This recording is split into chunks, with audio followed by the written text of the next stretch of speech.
be at the end. Like, Oh. no, we're not filling 30 minutes. So, no worries. Good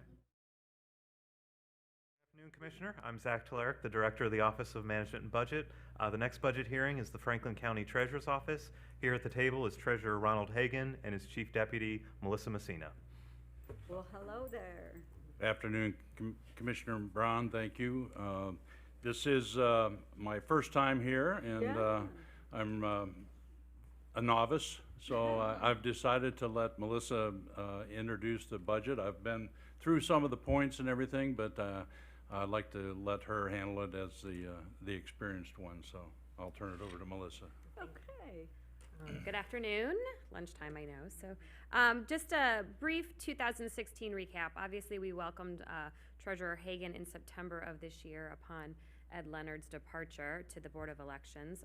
He has been a joy to work with thus far, and it looks to, we'll be looking forward to the next 9-10 months of his, the rest of his term. So also this year, we welcomed another team of Cristo Rey students. I know the commissioners have a few in their agencies.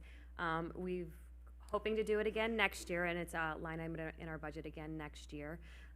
They're wonderful. It's such a joy to have them. I have one in my office who's been wonderful, and last year we had one all year who was just terrific. Yeah, it's great. It's refreshing, especially for staff too, to have a young person on the floor.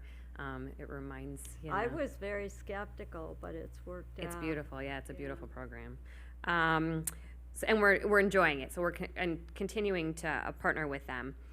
We also, as one of our goals over the last few years, especially this past year, wanted to increase our involvement in our budget payment program, which is basically our escrow program that we allow for taxpayers. This year, we did that by sending out almost 100,000 postcards right after the second half collection in July. It was the perfect time for people to join the program based on collection cycles and everything else. We got a significant response back from the postcard, which resulted in a 16% increase into the program. So it's helpful for taxpayers and the community to do it that way. It's helpful for our office to do it that way. It spreads out the payments over 12 months versus, you know, our crazy times of January and June. Yeah. So we're up to 16,516 people involved in that program. It ebbs and flows, but that's where our numbers are. We're hoping that we'll get more, and we get more every day now. I feel like they still find that postcard sitting in their junk pile, but anyway. So we've also, over the last year, updated our document imaging system. It's been on our books for a while, and we've taken over human resources. The Human Resources Department has moved almost all of her records to our new document imaging center, making it easier to navigate through, to find things. Investments has also done that. There's still a lot of paperwork with investments, a lot of bank statements and whatnot. And Emily Perkins, who is our investment officer, has been working diligently to get all of the paper gone and hopefully it all electronic. So people can search again, another easy way to search versus a stack of paper. And we're moving into our accounting and reconciliation as we speak. So all of those folks are, you know, figuring out exactly how to bookmark and keep everything in electronic format versus paper. So Also, this is the first year to do that? it's our, Finally, huh? yes, yes. It's just taken a little while, huh? Right, Yeah. right. And it's amazing how many people still operate in paper, especially in the banking world and everything. So, but we're getting hopefully it'll all be electronic and we won't have any paper, but Huh. we'll Yeah, see. we said that. didn't Right, we? right, Go right. paperless. So, No, you never did. When I first got here, we were gonna go paperless. Right. I haven't seen it. it's just so easy sometimes. Oh, yeah. Also in the accounting division, we've upgraded our Great Plains. We were operating in a very old version, we found out, unfortunately. What is that? It's our software system that we use for accounting purposes to help us with daily inputting and balancing and all of that. So we've upgraded to the latest version, which has more functionality, which we're actually hoping to eventually kind of take away the manual processing that we actually input. So there's not, it will communicate with Munis, it will communicate with some other programs that we have, so we don't actually have to have someone typing in the actual numbers. It'll all just magically populate, and then they'll verify and then create reports from that. More efficient, obviously, and less room for error is the goal there. Also, moving on to our Heartland Bank collection partnership. We're still partnering with Heartland Bank. I think we've talked about this. I think Ed's talked about this. Ed had talked about it numerous times in the past. When we went away from when the banks basically around town said we don't want to take your regional payments anymore, we were at a loss for the folks who don't want to come down to, but still want to hand their check to someone. Heartland was our place as a local bank with branches kind of all scattered throughout Central Ohio. And they are continuing to be a source for people in the community to drop their payments off. They have 13 branches in Central Ohio. They just opened another one, I think in Hilliard is the latest one they opened.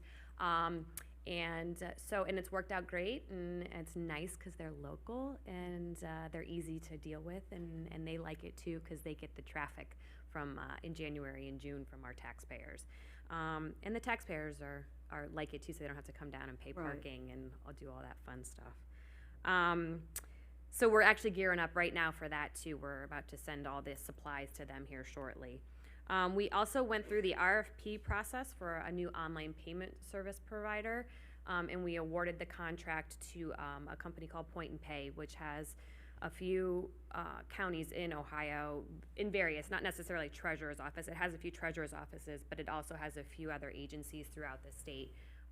They're very knowledgeable about our business. We've told them, and the capabilities that their software will have, their web service will have, are just leaps and bounds of what we have right now. People will be able to create accounts. They'll be able to schedule out payments, which was one of the biggest things that people want to do. They'll be able to say pay balance due by this date, and not have to really think about it from a user perspective, from a taxpayer perspective. We were trying to get it done by the end of the year so we could have it for first half collection. Unfortunately, we were not able to do that based on time constraints and all those hiccups that usually come in with these types of transitions. So we are targeting it to start the 1st of February. That way we'll have a few months to actually work with it, make sure it works outside to the community before it's fully deployed for the June collection. We didn't want to do anything too close to January. We have enough going on that we don't need to add that to the mix. So anyway, so that we're looking forward to, and I know the taxpayers will enjoy that as well because it'll be more efficient. It's going to operate more like people are used to operating when they make payments online these days. It's what we're at now is 10, 15 years old. Things are much different electronically now than they were. So also kind of jumping to the next thing, we offered pay-in training. We offered mass pay-in training, which is the agencies, we're the banker, so they all come and make deposits. Every agency has to make their deposits with us. Over the years, turnover has happened, and instructions may not have gotten passed down as clear as we would have liked. Unfortunately, it started out of necessity to have this training, but it turned out to be something that we've instituted. We had a mass pay-in training for everybody and offered it to every agency on our floor. We just had the training on our floor. Now we're requiring that if you have a new person's request for a new bank to sign up for a new access to the banking website, which we control, you have to come in and do pay-in training with us. That makes sense. It does. It makes sure it's consistent, and it makes sure that what we require from you is coming directly from us and not relying on training documents that may be somewhat old, and you don't want to lose that.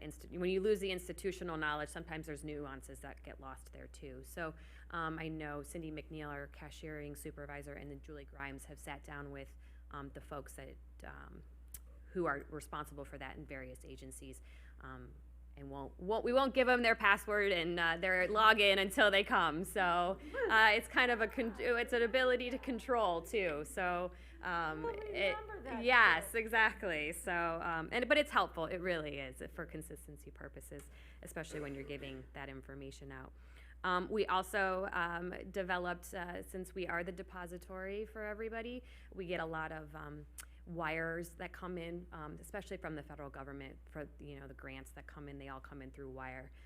This year we implemented, because Emily Perkins is very knowledgeable about where most of the money is coming from and who is for, based on her longevity and her understanding of whose money comes in on what date of the month. She's very knowledgeable about that and who to call in these agencies. We decided, though, that we needed to make it a bit more transparent and a more paper, because, God forbid she's sick or something and someone needs to pick up after her or pick up where she left off on a day. We decided to institute an electronic funds transfer form that agencies can access to fill in that information. You can expect this wire to come in from this source and it needs to be put in this fund, type of information, so that way it's accessible not only to Emily but to any of our staff members who are managing that on a daily basis. Plus, it's easier for them too, for transparency. Someone who, if they have someone who's sick filling in, they too know, I just need to include this in my process and let them know. Jumping to the next topic, so you can stop me at any time, please. I feel like I'm speeding through this, but the negotiated tax lien sale. We sold another tax lien portfolio this year, and it was negotiated. We didn't do the bidding for the second year in a row. It went very well. We offered up, we always start out with about twice as much money, and collection efforts cause it to dwindle down we sold 740 parcels for $4.5 million to a brand new partner. TLOA is I don't have what they stand for, I'm sorry. But the new partner who's come in, and they bought the entire thing as offered up as on the day, and it was hard to say no to them. So, and it's the biggest part of this. They're a great partner already. We've already seen some action that they've taken on this based on vacant and abandoned properties. And with the negotiated piece of this contract, it's more structured. We have more control over what they do. We have a better vetting process of who they are, and we can also instruct them and kind of hold their feet to the fire if they're not doing what we need them to do. Whereas the bidding process that we used to have, not that we had huge problems, but we only operated under statute, and we all know statute sometimes leaves holes in what actually happens in business. So what we were able to do also with this contract was develop an MOU with the city, because one of the holes was this idea of when they actually obtain property and get property into their hands, they sometimes are considered absentee landlord type situations. And we wanted to get with the city, especially the city of Columbus, because most of these properties are in the city of Columbus, as our biggest taxing district, and get with them and make sure we developed a good relationship with our tax lien holder and like city code enforcement, for example.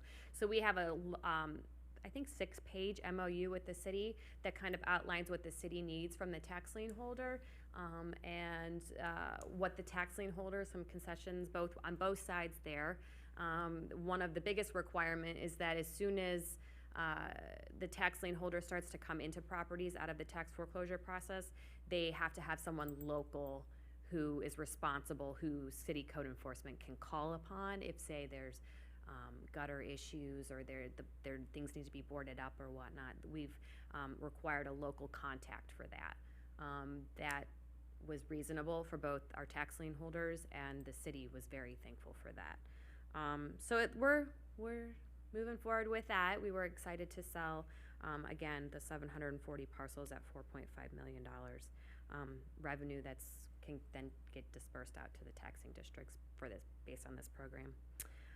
We are still enhancing our Franklin County Treasurer system, our homegrown case management system, basically. We're still enhancing it. Some of those enhancements that we did this year was, we changed our bill printing, sort of out of necessity based on Huntington Bank, who does our printing for us. But we now send them a full color PDF, which doesn't require them to keep in stock any forms anymore. So they literally just print our bill on a piece of white paper. It's easier for them. It cuts down on form purchases for us, especially when you have transition and can't use old forms anymore. It's easier now that we can just change what we need to and send them a PDF, and they print that in color and send it off their way. The other thing that we did that is helpful, that will help streamline process, is the sheriff sale module. We still, when homes go to sheriff sale, we quote what the prorated taxes are, so we can make sure we collect those taxes out of that sale, and we don't have someone getting a property that has potential tax bill imminent. We made that process more streamlined with the system. So the system is doing a lot of what was manual calculations and manual numbers and everything else. The system is now doing that. It took that down from 2 full-time positions basically of managing to like 1.5 to just almost one person just being able to do it with someone checking to make sure it's accurate. So yeah, that was our 2 biggest fax enhancements. We're continuing to do so going forward, but those were the big ones. Our homegrown system has done very well for us and continues to. So obviously in the 2017 budget, you see more money going to it because it's working well, but it always can work better, especially what Rosa tells me from an IT perspective. So. Also, our biggest and I think proudest thing that we're in the midst of right now, that was something Ed, Treasurer Leonard, I keep referring to him as Ed. We all know who he is, right? I know. What Ed Leonard wanted was the idea of email billing. At the end of the year, we always are under a significant time crunch to get bills out by the end of the year, and taxpayers want them out by the end of the year, so they can pay. Unfortunately, we're the last stop in the bill generation and even the amount that is due in the process. From election day the election day is what affects it, based on any levies that pass have to be, all the mathematical and calculations need to be done, shipped off to the state to make sure they're okay before the state can then send them back down to the auditor, who then can plug them in and then give us the actual charge. With election results not getting finalized until, they got finalized early, actually 4 days early, which helped us, November 25th. We're in a very short window it's a very short time period for 3 or 4 people to touch those and get them to us finally, so then we can put them on a bill and send it out. That being said, one of our goals that Ed we need to get done is the ability to send information to folks the minute we get it, versus waiting for our printer to print them and drop them in the mail, and then relying on the USPS to deliver it at one of the busiest times of the year for the USPS on top of it. So anyway, all those things factor into why our bills don't necessarily get there or are really close to the end of the year. We're on target to hopefully, cross our fingers, hoping that they get mailed out right before Christmas, if not literally the day after. Again, as long as we get what we're supposed to get when we're supposed to get it, that's our goal. However, now with this email billing, we instituted an enhanced fax and also partnered with we also brought in an outside service software called Mailgun to email bills as soon as we get it. So we just launched it this week? Monday, yeah. We and sent out 22,000 letters and 37,000 emails to people that we already have email addresses for, promoting the ability to subscribe to getting your bill the minute that we can send it to you. So where you don't have to wait on the mail. Now, by law, we still have to send it in the mail, but at least we're able to. They get a head start. Exactly. Mm-hmm. They can come in, they can subscribe and basically say, yes, please. They have to verify, so we know that they are, it's not some, hack. So we send them a verification email and they come back. And if they have 20 parcels, they can subscribe for all 20 and get one email with all 20 bills attached to it. So we are literally promoting that right now, especially as we get into the end of the year where people want that information, so they can pay by the end of the year. And we just launched it Monday, and today is Thursday, and we're already up to 3,183 people subscribed to the service. Great. So we're gonna be out there getting Ron's boots wet and trying to make sure that he is promoting this as much as possible. So Absolutely. we're just by right now, as long as you're subscribed by December 15th, you'll be able to get your bill via email, a copy of your bill via email. Once we do that, it's one of those only you generate it once. But once you're signed up forever until you unsubscribe yourself. So you'll get them going forward. You'll get it emailed to you. Again, we haven't saved on the paper yet. We had to change some ORC code in order to avoid having to send the paper bill, unfortunately. So we still are spending some money there, but we're hoping that can get changed as well as more treasurer's offices around the state are doing this too. So I'm going to jump into 2017 initiatives. I talked about a few of them, but a couple of things that are different in our budget this year. With the change of administrations, we put in a line item for an office audit. So we're hoping to hire a third party, an outside third party accounting firm likely, to do an audit of the office. Is this a forensic audit? I wouldn't call it, I guess, kind of. More so just making sure. A general audit. Yeah. General audit? Yeah, Okay. we're not afraid there's anything, but we want to make sure that we don't pass anything on. Right. When Ed left, we had a CPA firm come in and do a report, basically a snapshot of time as to what was going on, during, basically this is how I left the office for when Ed left. We're envisioning that type of thing. So not just the books, but also what mail is sitting around and what a change of addresses is sitting around, kind of, just a general. So, and then obviously the books too, to make sure that everything is, we haven't had anything ding us over the years from the state auditor. So we've been fine from that regard, but just so we can, it was something Ed wanted to do, and it's something that we're gonna continue on, based on the fact that there's going to be a change of administrations. Just kind of make sure to say it's all clean and here you go.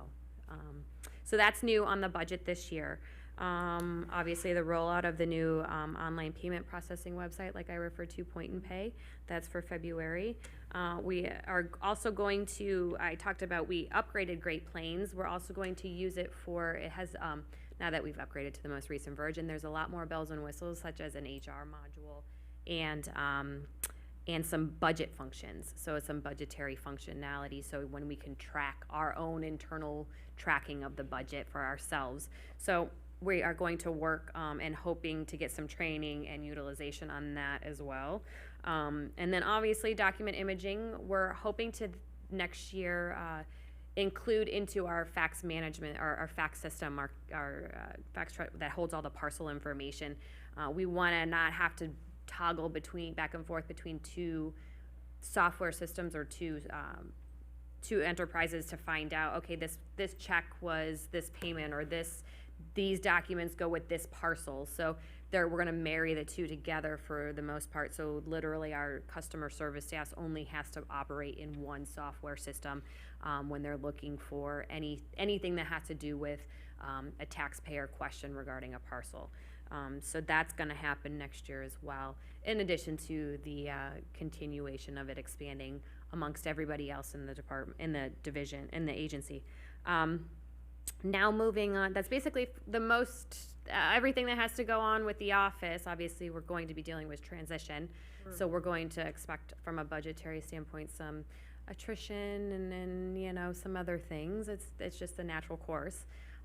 So we're going to be very mindful of that as we go forward in the office. But then now moving on to the land bank. There's been a couple of things that we have done to assist the land bank.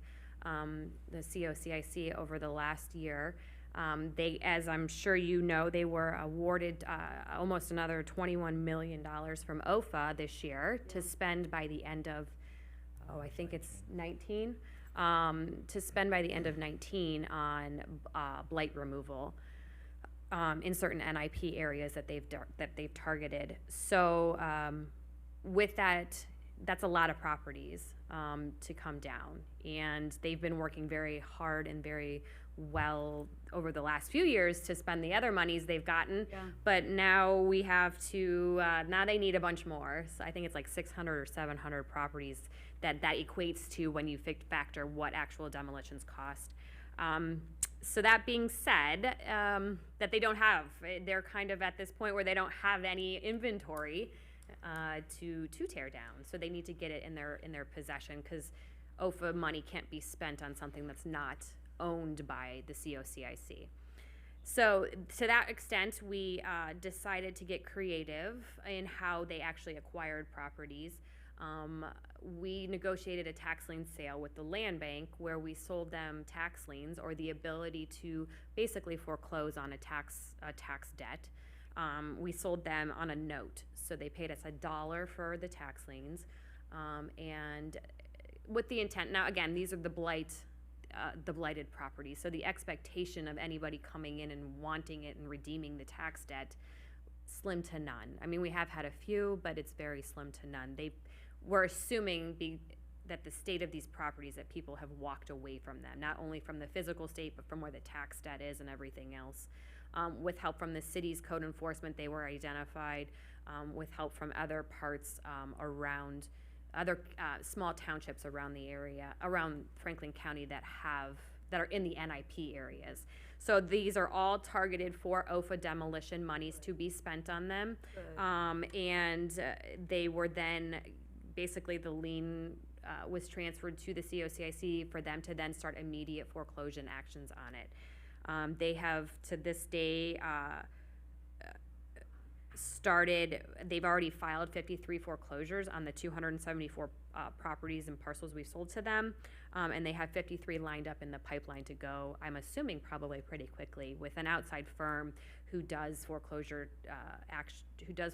on a regular basis. It's pretty much just a well-oiled machine for the most part to do that. To that regard too, we also gave them $500,000 this past year. We came up and spoke to you on that. I think it was summertime when we did that, to help pay for the startup attorney's fees for that. While they believe they can get reimbursed for attorney's fees, they still needed some startup cash to pay those attorneys before they actually were able to start getting OFA reimbursements. We're hoping, we have a line item, and that came out of the tax lien admin fund, which we can, by statute, we're allowed to give any excess to the land bank should they need it.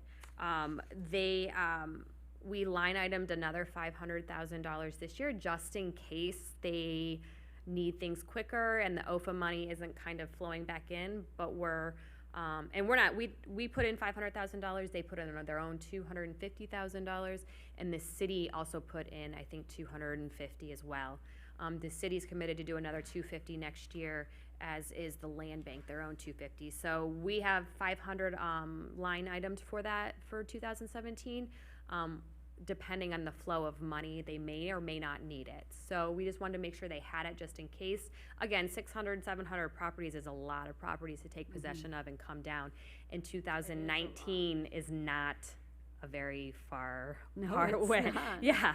So it's a lot of properties in a short amount of time. A lot of properties to get hold of and then Exactly. tear down. Exactly. Yeah. When you have a foreclosure process that takes at least 6 months, 6 to 8 Right. months, your window to make Yeah. sure that money's spent, and $21 million is a lot of money to spend in only 2.5, 3 years. So again, it's earmarked for that. It's out there for them if they need it. And they're keeping us informed. We're keeping them informed. We'll see if we end up doing another tax lien sale to a negotiated tax lien sale to them. That could be early part, third part, or first quarter of next year, depending on how well and how quickly they are seeing reimbursements. And how quickly code enforcement can identify more properties that need to come down. So yeah, so that's basically where it's at. All good things, some new fun things this year, and we're And looking lots of forward. change. Yes, lots of change. Year of If nothing change. else is for sure, change is, right? Yeah. So I just want to take a moment to thank our staff as well. Tanika Jackson is our budget person who, gives me all the ammo I need to come up here and talk. Rosa Barker, IT, you know Rosa very well. Oh, yes. And then Emily Perkins, who is our investment. You guys all know her very well. And then Julie Grimes, who is our director of financial operations. So they've all helped with this and continue to do great work for our office. So pending any questions, I hope I didn't talk too fast. So, No, okay. thank you. Thank you. Thank you. Thank you, thank you. Thank you all. Now go eat lunch, right? Thanks.